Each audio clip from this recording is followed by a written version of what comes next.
Hello and welcome to Teaching Across Borders, a dialogue between Ghana and the United States. My name is Richmond Nti and I'm your host. This podcast is a two-part series, and in this first series, I will be interviewing a teacher from Ghana and teachers in Ghana. This podcast explores one of the most important yet often overlooked aspects of teaching: classroom management and student expectations. While teachers across the world face similar challenges, maintaining order, setting expectations, and supporting student learning, the ways they navigate these challenges are shaped by the systems and environment in which they teach. In this episode, I'm joined by two Ghanaian teachers who share a unique connection. Both were trained at the University of Education, Winneba, but their professional journeys have taken them down different paths. One currently teaches in a Ghanaian high school, while the other teaches in a high school here in the United States. Through an open conversational dialogue, we will explore how each teacher manages their classroom, communicates expectations, responds to students' behavior, and adapts to the realities of their school system. This is not about deciding which system is better, but about understanding how teachers navigate different educational contexts while working toward the same goal: creating a productive and respectful learning environment. Can you tell us about yourself and the class that you teach? Okay, thank you for your question. My name is Afful Quansah Jonah, and I completed University of Education, Winneba, and after that I joined Wapunsem Senior High School. That is my current station. I was posted there 4 years ago. I must say that the journey has been incredible. Teaching here has not only helped me grow professionally, but also personally. Every day I used to learn new things from my students about their creativity, resilience, or how they approach problems in ways I hadn't considered. So basically, the journey has been incredible, from University of Education to the classroom. All right, thank you very much, Mr. Afful. So, what do you enjoy most about teaching in your school? Okay, the thing I enjoy most is watching my students understand concepts or new concepts they couldn't before. For instance, when I teach a concept and a student finally grasps it makes me feel happy. Okay. And also, I enjoy relationship I build with my students. The rapport I build with my students. At times, they come to me whenever they are having some challenges or problems on life or even academics. I used to help them because of the rapport I have with the students. I enjoy that too as a teacher. All right, thank you for your answer. I think not many teachers would actually say what you said, because you love what you do, and you actually want to see your students grow in that regard. All right, so let's now move to classroom management, because this segment is about classroom management, right? When you hear the phrase classroom management, what does it mean to you in your context? Okay, so I for one, I think classroom management has to do with creating safe and organized learning environments for your students. It's about planning lessons that engage students, knowing when to be strict, when to be patient, and understand each student. At Wapunsem Senior High School, we often or sometimes we have big classes. So classroom management also means finding ways to make sure no student is left behind while maintaining focus and respect for everyone in class. So that is my take on classroom management. Okay. All right. Thank you for that. So how do you set expectations with students at the beginning of the school year? So I know that you've been teaching for some time now, and I think you've taught like first year students up until like third year students, right? So how do you set expectations with students at the beginning of the school year? Okay, so at the start of the academic year, I make it a point to explain my rules clearly to the student or to my students. I told them what I expect regarding punctuality, participation, and respect for one another. For example, I explained that everyone must raise their hand before speaking and that no one should disturb the learning process. I also explained the implication or the consequences of breaking rules, not to scare them, but to make expectation clear. Sometimes I give examples from previous years so they understand why these rules are important or paramount. All right, thank you for that. So, what rules or routines, are non-negotiable in your classroom? So you talked about, you set expectations and you make sure that they follow the rules, right? So what rules or routines are non-negotiable in your classroom and why? Okay, so some rules are non-negotiable in my classroom. Punctuality is one. Students must arrive on time or they miss important instruction. Respect one another is also one of the non-negotiable rules. Everyone or every student must treat each other kindly, including me. For example, if a student talks over me or another student, I stop the lesson and remind them why respect is very important or essential. These rules are non-negotiable because they help class run smoothly and ensure everyone can learn without distraction. Okay. So you talked about punctuality and then respect. So and respect. Describe the most common behavior challenges you face in a classroom. So in my classroom, the most common challenges are lateness. Talking during lesson. Most of my students, they come to school late. Wow. And also, some of them also talk when lesson is underway. And using phones, mobile phones, when it's not allowed. Some students struggle to focus, especially when topics are difficult. Occasionally, there is also peer conflict, like students teasing each other, which can interrupt learning.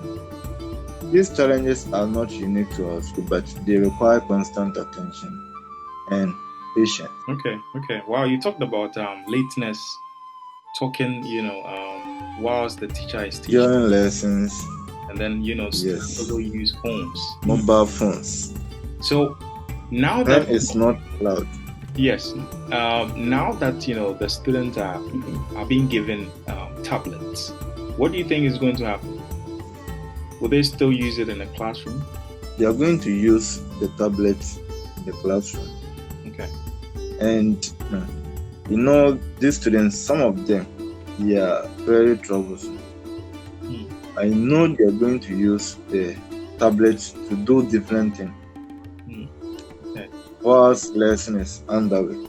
So what we are going to do is that, or I'm going to do in the classroom is that when I go to class and when I am teaching, occasionally I will pause and then inspect or go around to check their tablet, whether they are using it to follow the lesson or they are using it to do different stuff.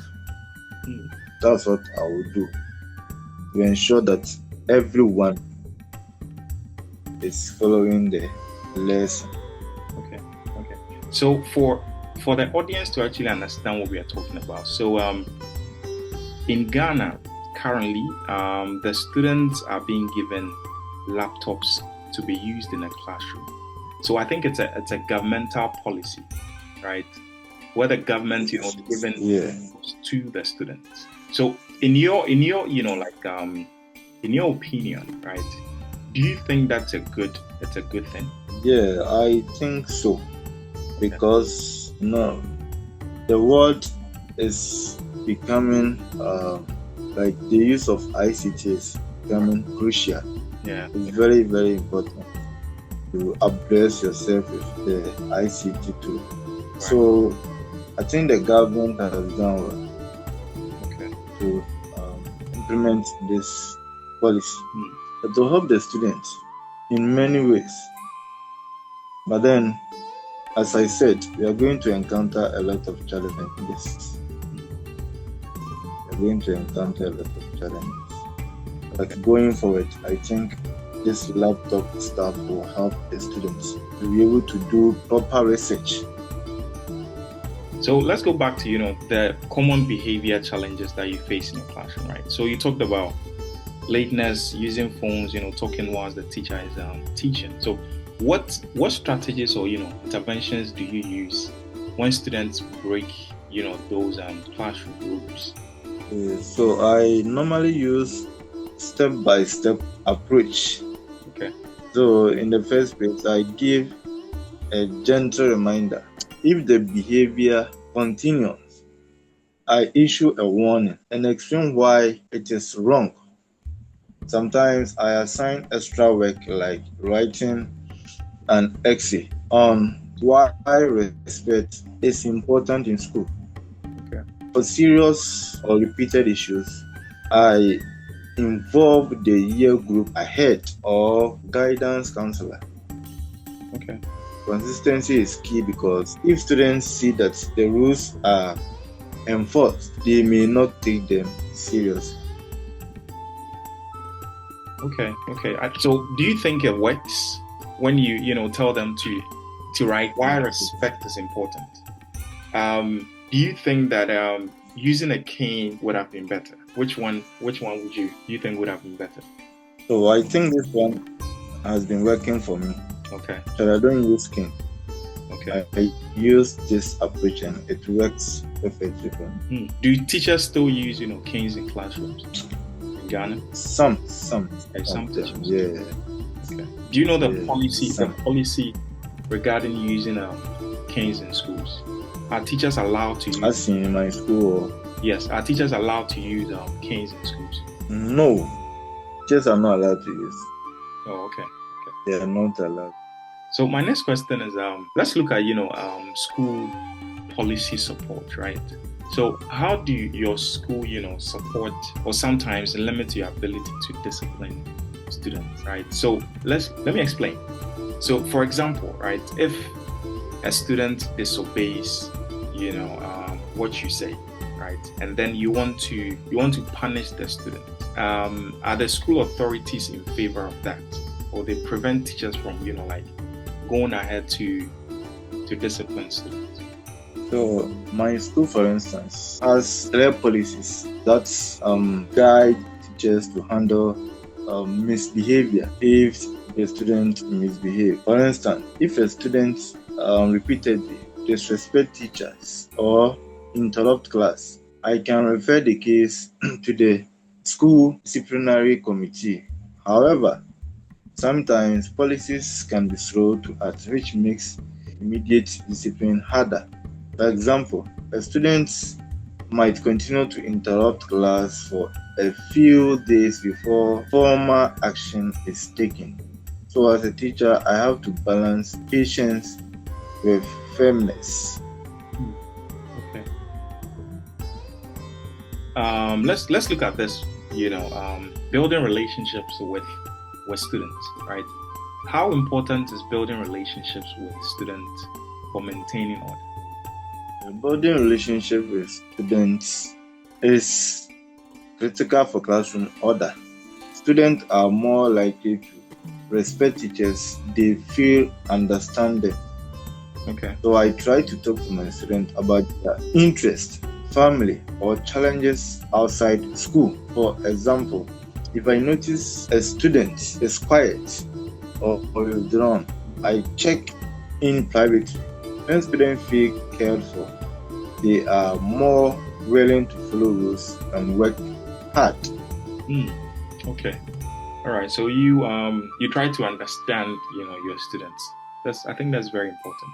So when you do that, right, do students generally understand or respect, teacher authority in your context? Yeah. Okay. Yes. So I was saying that I build a relationship with my students. So students are more likely to respect teachers. They feel understand them. So if you're a teacher and then the students understand you, they try to talk to you and then they share their problem with you. Okay. And the problems too, sometimes the students, they encounter a lot of challenges.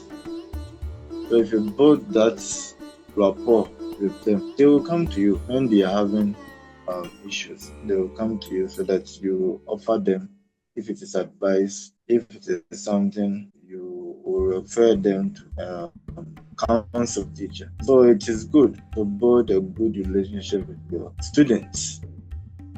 Okay, all right, that's good. Thanks for that explanation. So how do you communicate, expectations for respect, participation, and behavior? Because you talked about, you students respect, when you understand them. So how do you communicate the expectation to the student? Okay, so I communicate my expectation in multiple ways. At times I write the rules clearly on the board, discuss them at the start of each semester or term, and model the behavior I expect. For example, I listen attentively when students speak and expect same from them. I also sometimes use short reminders during lesson to reinforce rules and regulation or good behavior. So, what outside, factors, for example, like parents, community, or social media influence students' behavior in your classroom? Student behavior is influenced by parents. Social media affects students. They might copy or imitate things they see online. Anything they see, because they are naive and they are not matured enough. Anything they see on the internet, they try to imitate or copy, and it sometimes affects their behavior. So, my next question is, do you feel, like you are supported by the school leadership when dealing with discipline issues? And can you, like share an example of a time that you were supported or were not supported? I feel supported most of the time. For example, when a student refuses to follow rules or misbehaves, I reported it to the assistant headmaster in charge of academics, and he backed me up in enforcing the disciplinary measure. This sends a strong message to students that teachers and administrators are united. On rare occasions when support is slow, it can make management or managing the classroom more challenging. But communication usually helps resolve these issues. So you've never encountered a situation where like you reported a student and the administration didn't do anything about it? Have you encountered it? No, you haven't encountered any of such. Okay, I'm listening. So the school supports me anytime I report them. All right. So my next and final question, will be: what advice would you give to a new teacher struggling with classroom management? Since you've been teaching for some time now. When he or she goes to class, he has to exercise patience and then accept the fact that we have student proficient abilities and the students from different environments. So I will tell the teacher to exercise patience, and then the students exhibit bad behavior in his presence. I advise the teacher to send our reports to the academics or the administration. I wouldn't advise the teacher to take the matter on by herself or himself to punish students. So if the teacher feels that he has done enough, warn the student up sometimes by just to piss him or her off, just advise him to take the matter to the administration for them to take action. Okay. Thank you for advice. And I think it would actually help, anybody who wants to go into the classroom, to be able to manage his or her classroom very well, because classroom management is a very important aspect when it comes to teaching. All right. Thank you for being part of this conversation. The experience you've shared, shows how classroom management is both universal and deeply connected to the environment we teach in. Thank you to our listeners for joining us. Until next time, this is Richmond signing off. Bye.